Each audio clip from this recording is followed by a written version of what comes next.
In my seminars the last few years, I have covered what I have found to be those few simple basic principles that can make major changes in life and lifestyle.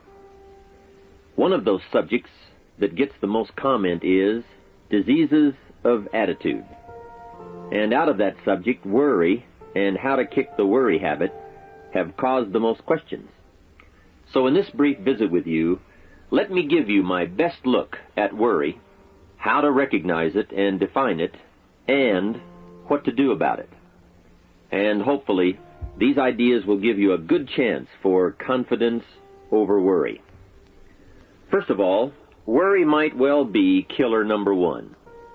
And if it is not the number one physical killer, although doctors tell us worriers die sooner than non-worriers, and we have all heard the expression, worry yourself to death, at least it is the number one killer of dreams and achievement, of energy and vitality and lifestyle.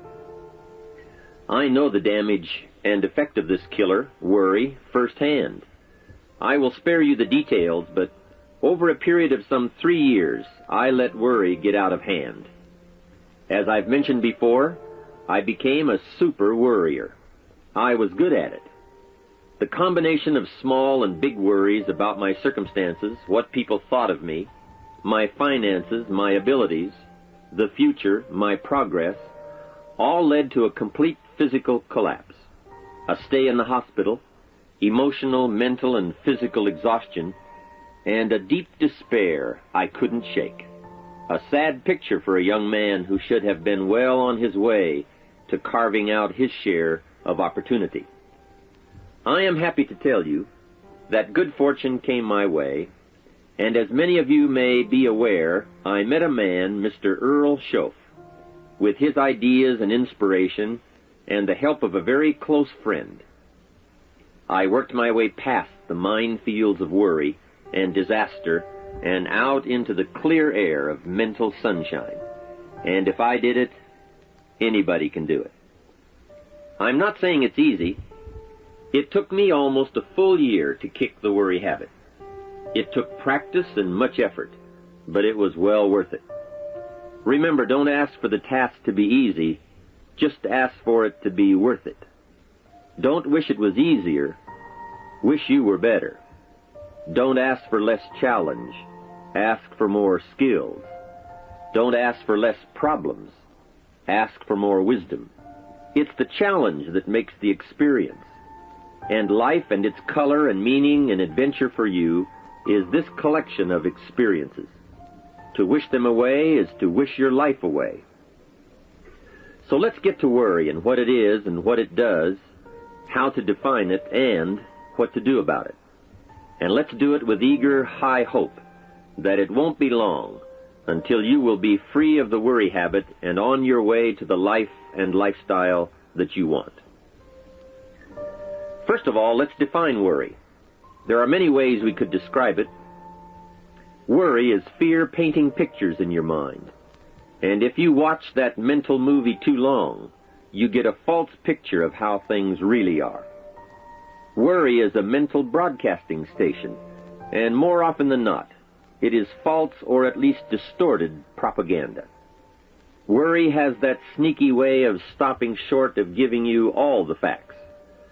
Worry is often the trickery of mentally filtered facts on the negative side and the bold declaration that these are all the facts.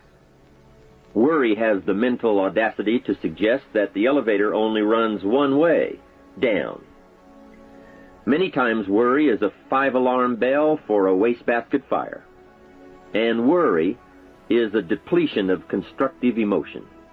It's wasted mental energy. It's like letting the starter run the battery down when the car won't start. And worry is most often a lack of all the facts, a lack of full understanding, a lack of total information, and an unpreparedness of ability, knowledge, talent, courage, faith, and all the other virtues. That should give us a better definition of worry, and remember, left unchecked, it can become like a mad dog loose in the house, and the sorrow and pain and regret is too large a price to pay not to do something about it, and to do it now. You see, if you contemplated the total sum of human suffering long enough, it would drive you mad. You must understand how life is: human suffering, man's inhumanity to man, war, disease, poverty. But it must be in what I call its rightful ratio of your mental and emotional time. So much for what worry is. The next question is, what can I do about it? What is the first step? My best advice on this is to first recognize worry for what it is, admit what it does, and then decide you now want to be free. It first starts with decision on your part. And may I add, well, you should decide.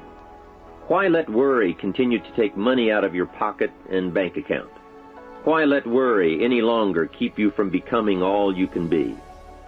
Why let it rob you of better friendships, better business, better profits, better results, better communication, better family relations? Why impose your worry on others any longer? It's a burden you can get rid of, and a monkey you can get off your back. Why not be rid of those sinking, nagging feelings that all is not going to be well, that you can't do it, that it won't work out for the best? Worry is undue concern that takes up too much of your mental and emotional time. Now, we must all be concerned. Hey, life is no joke except to the jokers. Life and how to live it is a serious matter.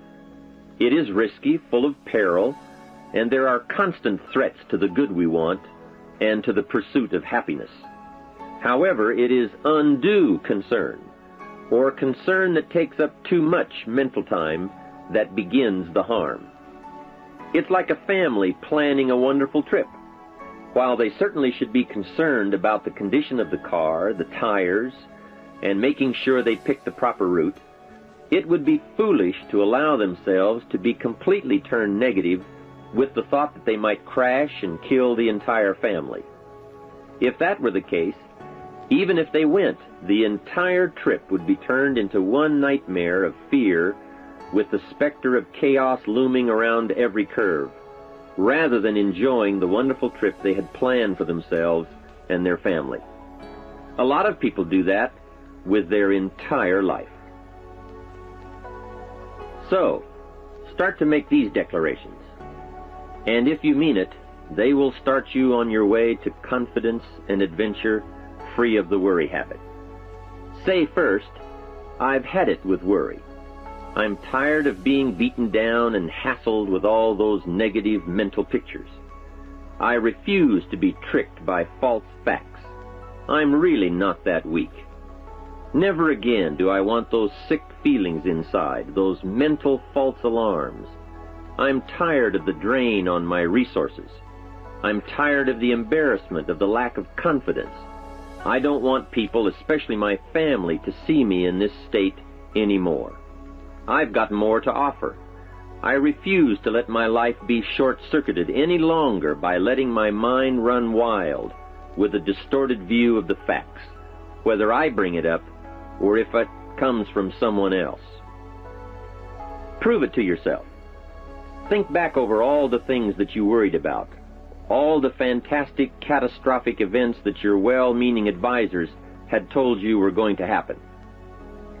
Be pleased that none of them ever happened to you, or else you would not be alive today.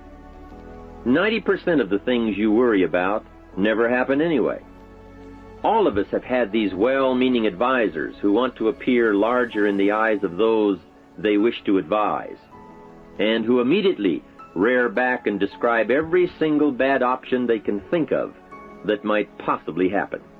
By the time they have finished, the one who has come for some confidence and some help wonders why he even bothers to live anymore. And the fact is, those things are never really going to happen anyway. Bring to question now what your mind tells you or what others tell you, and pledge not to go for false alarms. I've had it is a good beginning. This first step will start you arguing with your worry thoughts. Soon you will start to examine your fears and worries to see if they are valid, and you won't let your mind play those mental tricks any longer. It is possible to destroy any emotion you have, including worry and fear, by a very simple process, and that is, analyze it to death. Drag it out on the table and look at it. Weigh it against all of your past experiences. Make sure this one can stand against all the past facts you have. You will now start to use worry instead of letting worry use you. It's a beginning, being in control instead of out of control. You will now let concern and the first signs of worry prompt you to learn, ask questions, and look at all sides in order to evaluate true, positive, constructive action. Now you can say, I will let fear advise me of the facts, but I won't let fear tell me these are all the facts. Nor will I let fear determine my reaction to the facts. I will gladly take up the war of faith over doubt, reason over fear, and positive expectation over worry. So talk to yourself right now into a change of attitude. Be persuasive. Go all out. Show yourself the hell if you don't, and the good life of answers and progress if you do. Say to yourself, what a fantastic feeling it must be to stop the panic drain on my mental energy, emotion, and physical strength. Imagine putting all that saved energy and emotion and strength into my action plans for the good life. Hey, accept the challenge. Believe your beliefs, doubt your doubts, stay on the campaign to give worry a bad time. Like being your own conscientious judge, say, I've had it with the presentation of a one-sided story. I sustain the objection that worry has failed to bring out all the facts. I despise these mental courtroom maneuvers that try to belittle my client, me. I demand the whole truth, and if worry will not be silent, I may cite him for contempt of the court of reason. Call up that scene often when worry wants to hassle you with the same old tricks and the same old results. It will work every time. Okay, let's move on to some really positive steps. If you can survive all that has happened to you up to this moment in your life, in spite of doing and thinking many of the wrong things, imagine how you can succeed by now starting to do some of the right things. First, the best answer to worry is confidence, and confidence starts first with awareness. Here is one of the most important lessons in life to learn. Life and business is like the changing seasons, and the real challenge of life is to learn how to handle the winter and take advantage of the spring. In short, that's it. You see, winter always comes, but so does the spring. Night follows day, but also day follows night. Sure, the tide goes out, but it always comes in. Opportunity follows difficulty as surely as difficulty follows opportunity. I have written and recorded much on how to take advantage of the spring, how to cash in on life's opportunities, work hard all summer, learn more ways to plant and protect what you invest, and to reap in the fall without complaint, knowing it's your harvest and you've reaped what you've sown. For this subject, however, let's talk about how to handle the winters, those times when worry, like winter, takes its heavy toll. So, we tell it like it is. Winter always comes. So does the night. Some happenings in our life will always be a cause for concern, and sometimes concern turns to worry, and worry turns to fear. But remember, that is to be expected. Each day, each event, each season brings both expected and unexpected challenges that we must think about and make decisions on. Life is like a stream that flows continuously. The better we understand that, the better chance we have to produce good results out of all of our challenges. May I suggest something to you?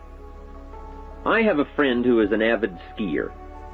You know something? He can only ski in the wintertime. You can only hunt the elk when the snow falls in the high mountains and drives them down. That's called wintertime. You see, it's all right if it's 12 below. Just be prepared for the winter. And here is a good thought. A full, well-developed human being will find a way to take advantage of the winter, not just handle it. The big challenge is to make something out of each opportunity. Now, if winters are always going to occur in our life, shouldn't we benefit from them too? Come the next winter, you could be on the inside looking out, seated by a warm fire, the company of a good friend, and those unique feelings of security in spite of the circumstances or the season. Begin to know now that the night will pass, and as you learn to grow and progress, you will better understand how to handle every night and better live every day. Here's some of the best advice I have on worry. First, don't be afraid to face the facts of life. It is not negative to understand that the winters always come. Don't be faked out. Don't clip the word impossible out of the dictionary. Sure, the Bible says all things are possible, but I don't really understand all that means. My daughters asked me, have you ever tried putting toothpaste back in the tube? Don't say I don't want to hear the problem. I don't want to see the difficulty. Don't show me the weeds. Don't say anything negative. Only see the positive. That's foolish. There is a thin line between positive thinking and kidding yourself. And remember, there's also a thin line between faith and folly.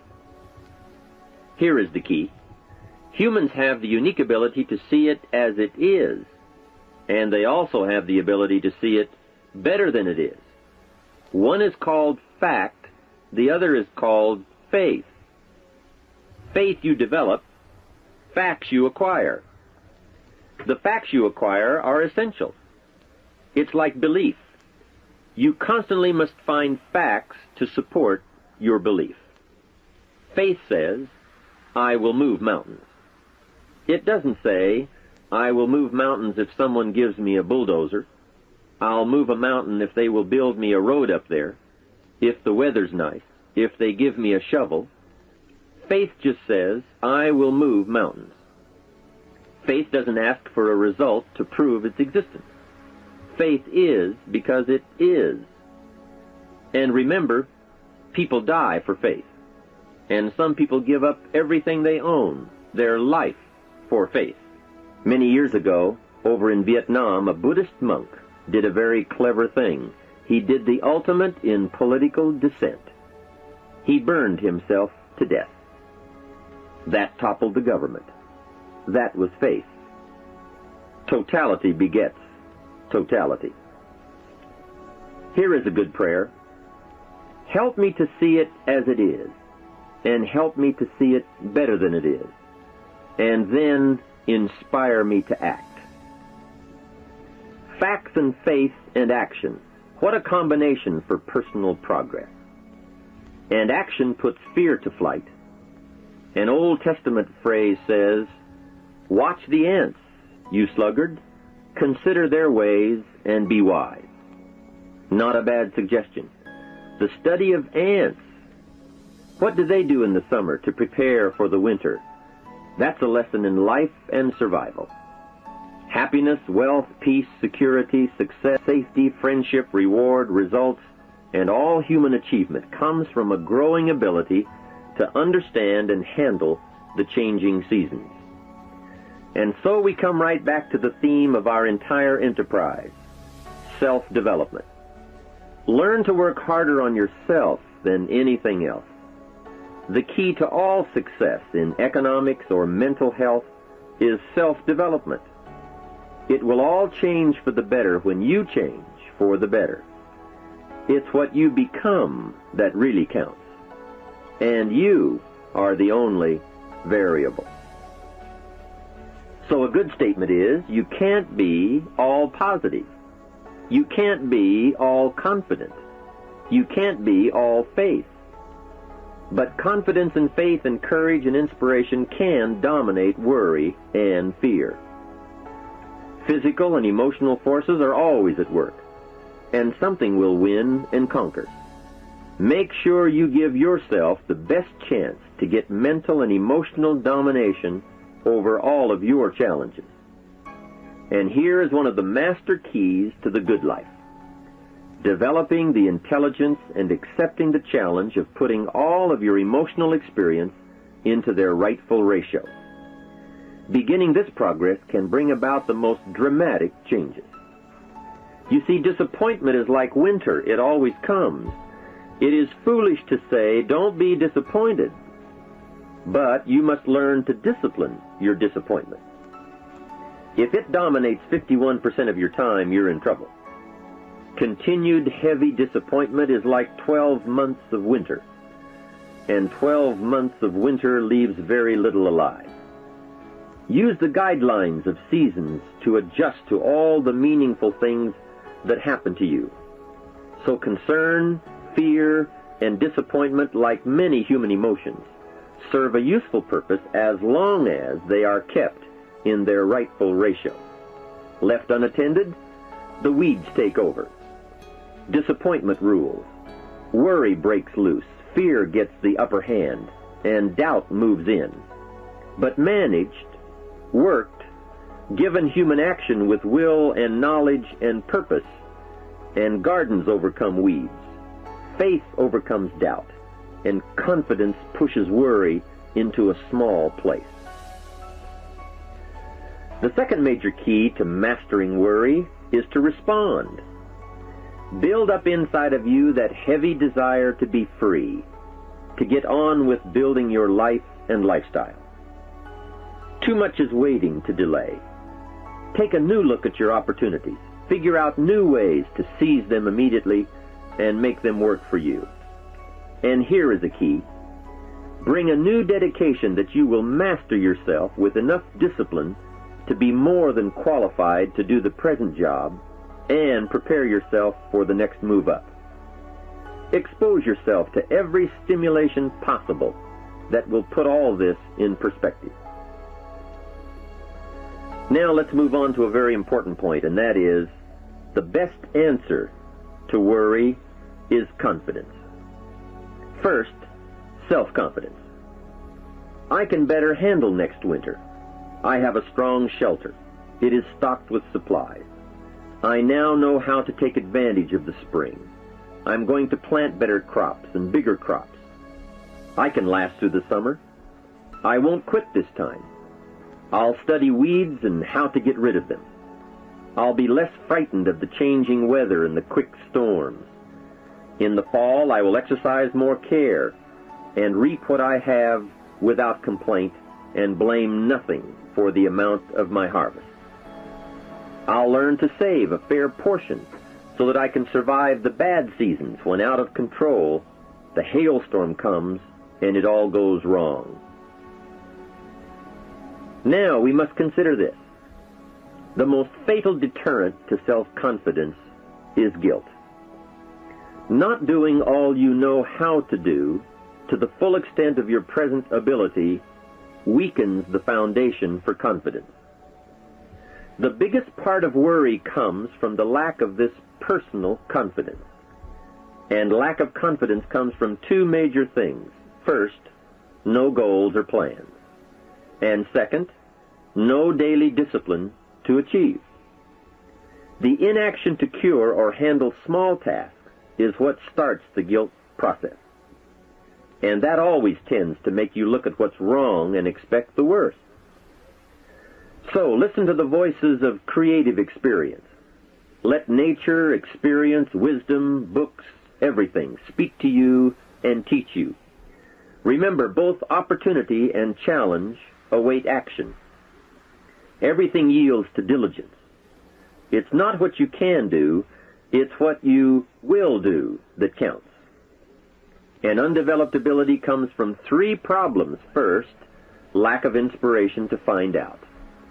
Second, lack of reasons to learn.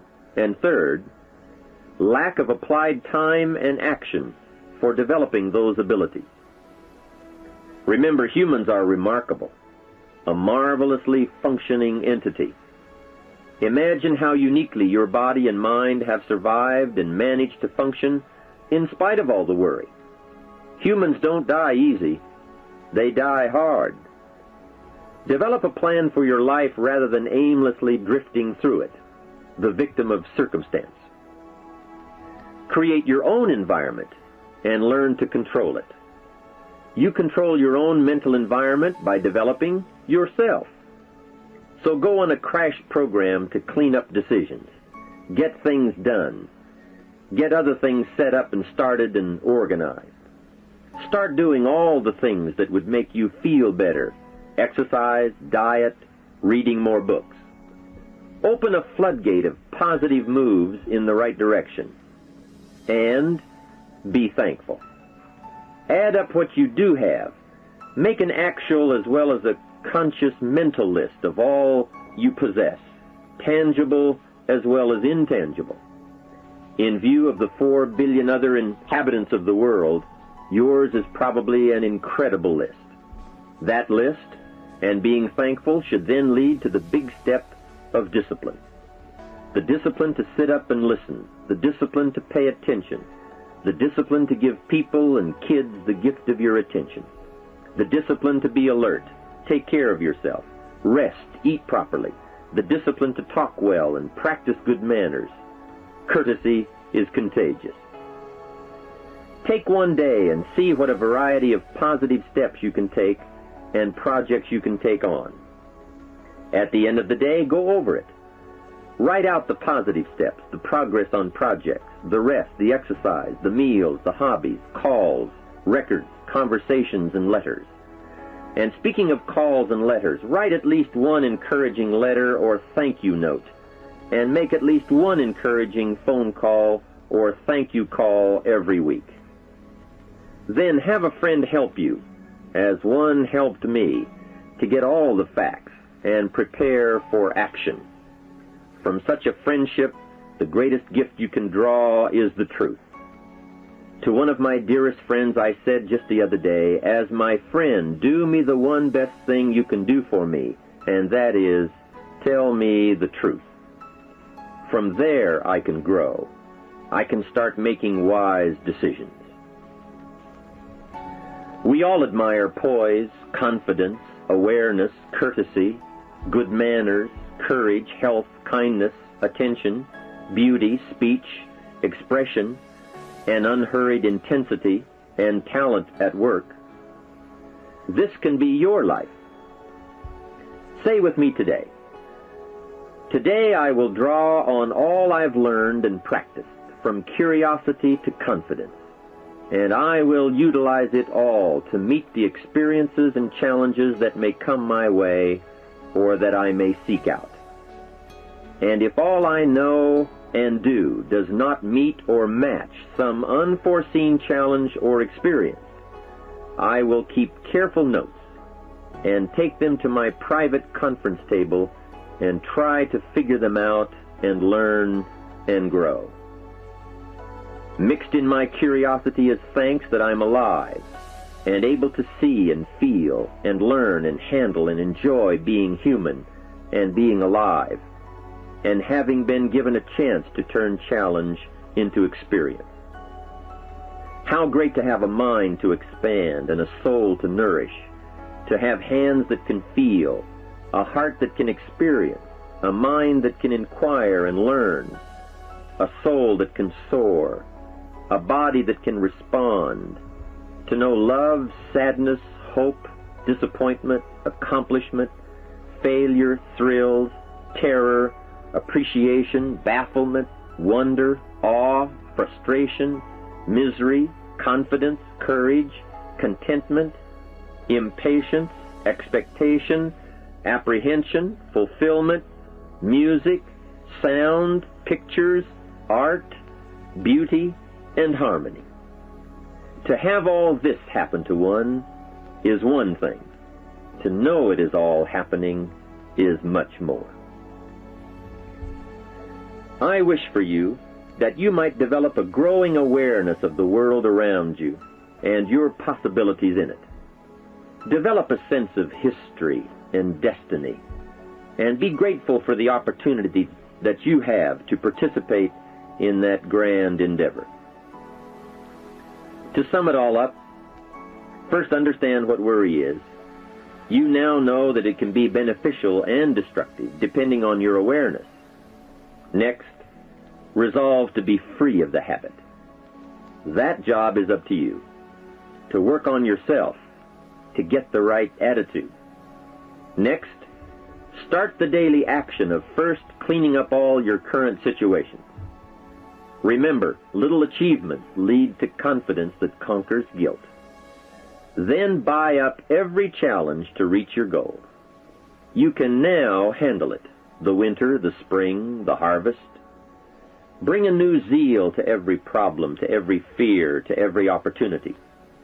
The inspiration from it all and the immediate and future progress that will someday give you a view from the top of your goals, your adventure, and your achievements. In conclusion, let me give you one piece of poetry that sums up what a life of adventure should be like and how you should feel. You are now a seasoned warrior. You bear the scars of honorable battle.